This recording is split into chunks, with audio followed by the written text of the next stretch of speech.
नमस्कार. माइंडलाइट मीडियामध्ये आपले हार्दिक स्वागत. भीमशक्ती सामाजिक संघटनेचं उपजिल्हाधिकारी कार्यालयावर तीव्र निदर्शने. कर्जमाफी, पेन्शन, रस्ते विकास आणि सामाजिक न्यायाच्या 12 ठोस मागण्या. शेतकऱ्यांचा हक्क, कर्जमाफी, पेन्शन, रस्त्याचा विकास आणि सामाजिक न्याय मिळालाच पाहिजे अशा घोषणांनी आज देगलूर उपजिल्हाधिकारी कार्यालयाचा परिसर दणाणून गेला.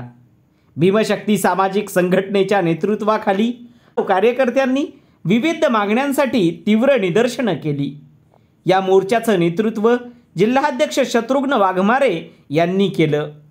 यावेळी भीमशक्ती सामाजिक संघटनेकडून विविध मागण्यासंदर्भात तीव्र निदर्शनं करण्यात आली.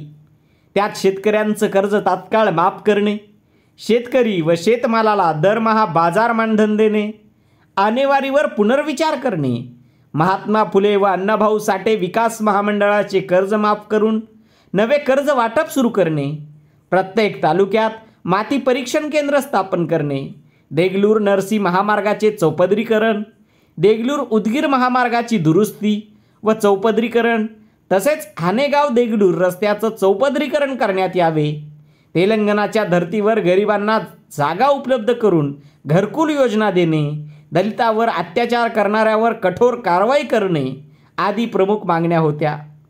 यावेळी तालुकाध्यक्ष किशोर आडेकर, राजू पाटील लच्छनकर, GS अल्लापूरकर, बळवंत मोरे, संजय महाराज किरजवळकर, प्राध्यापक उत्तम कुमार कांबळे, सय्यद हबीब, संजय कुमार सोनकांबळे, शिवाजी वरखिंडे, सुभाष अल्लापूरकर यांनी मनोगत व्यक्त केले.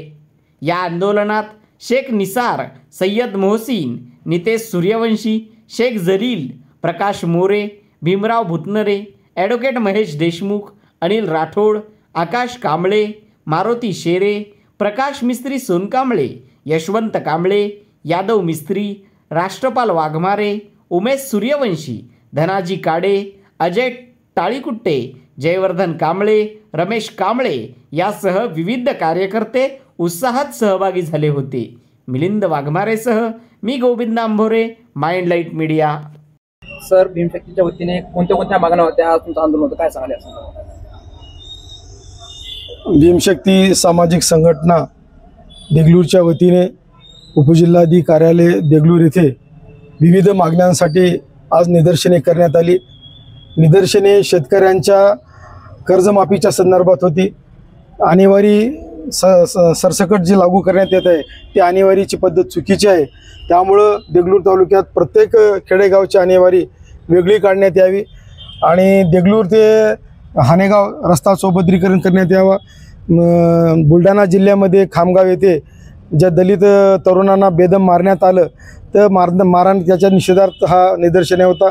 तसंच कोथरूड पोलीस ठाण्यामध्ये दलित महिलेवर पोलिसांनी अत्याचार केला त्याचा निषेध म्हणून हा मोर्चा होता आणि देगलूरच्या विविध प्रश्नावरती आज निदर्शने करण्यात आली होती.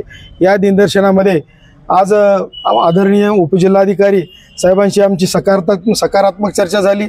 आमची त्यांनी प्रश्न समजून गेले आणि शासनाला त्यांनी आम्हाला आश्वासन दिलं की शासनाकडे आपल्या रितसर मागण्या त्या आम्ही कळू अशी त्यांना आम्हाला सांगितलेलं आहे. सर, एकूण तुम्ही जेवढ्या मागण्या मान्य केला, तुमच्या मागण्या मान्य केलेली आहे त्यांच्याकडे सरकारकडे, ते ह्या अनेक दिवसापासून तुमच्या वारंवार या संघटनेच्या वतीने याची मागणी केली जाते तरीही मागण्या होत नाही. याच्या मागचे कारण काय? शासन हे शेतकऱ्यांच्या प्रश्नाकडे जाणीवपूर्वक दुर्लक्ष करत आहे. कारण शासनाला हे प्रश्न सोडवायचेच नाहीत मुळातच आणि शासन जर मनावर घेतलं, इच्छाशक्ती असलं तर प्रश्न सुटू शकतात. पण शेतकऱ्यांना फक्त झुलवत ठेवायचं काम हे शासन करत आहे आणि शासन जर मनावर घेतलं असतं तर आज कित्येक वर्षापासून हे प्रश्न प्रलंबित आहेत ते तात्काळ सोडवले असते. पण हे जातीवादी सरकार आहे, शेतकऱ्यांच्या प्रश्नाकडे जाणीवपूर्वक दुर्लक्ष करणारं सरकार आहे. त्यामुळं आम्हाला आमच्या संघटनेच्या वतीनं काँग्रेस पक्ष आमचा, कारण काँग्रेस पक्षासोबत काम करणारी भीमशक्ती संघटना आहे, आमचे ते आदरणीय चंद्रकांतजी हंडोरे साहेब यांच्या मार्गदर्शनानुसार हे आम्ही या नांदेड जिल्ह्यामध्ये काम करत आहोत आणि या प्रश्नावरती गेल्या कित्येक वर्षापासून आम्ही आंदोलन छेडत आहोत. पण कोणत्या प्रश्नाला महत्त्व द्यायचं हे शासन ठरवते.